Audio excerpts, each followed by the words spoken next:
Khodal mushroom ગાર્ડનમાં આપનું મિત્રો સ્વાગત છે। તો આપણું આ દૂધ અઠવાડિયા જેવું થઈ ગયું છે, જેને આપણે ઢગલો કરીને પલટી મારતા રહેતા। હવે આપણે તેને આ ઢગલો મશરૂમ આ ખાતરને આપણે એક ઢગલો કરી દઈશું, બધું મિક્સ કરી દઈશું, કારણ કે આમાં પલટી મારવી પડે। અને મિત્રો નેક્સ્ટ વિડીયોમાં કહી હતું કે અમે એમોનિયા એસિડની સ્મેલ આવી જોઈએ, તો આપણે આ દૂધમાં એમોનિયા એસિડની સ્મેલ આવવા માંડી છે।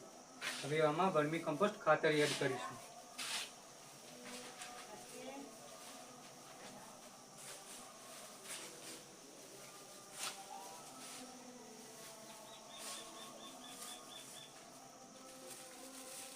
તો મિત્રો જોઈ શકો છો, આપણે જે વર્મી કમ્પોસ્ટ ખાતર લાવ્યા છીએ, જે અળસિયાનું ખાતર છે, આપણે ત્યાં આમાં એડ કરી દઈશું, જેને આપણે મિક્સ કરીને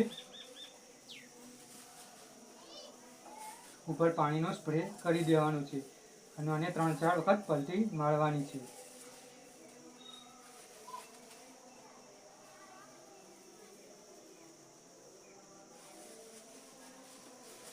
મિત્રો આપણા જે ભૂસું હતું એ આપણે 10 થી 12 કિલો જેટલું લીધું, એટલે આમાં આપણે જે વર્મી કમ્પોસ્ટ ખાતર છે તે 1.5 થી 2 કિલો યુઝ કરવાના છીએ।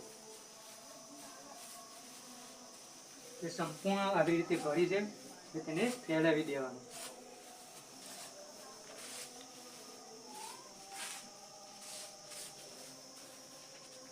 અને મિત્રો સ્વચ્છતાનું ખૂબ વધારે ધ્યાન રાખવાનું, કારણ કે અમે કંઈ બેક્ટેરિયા લાગી ના જાય, કારણ કે આને આપણે સેનિટાઈઝ કરેલું હતું।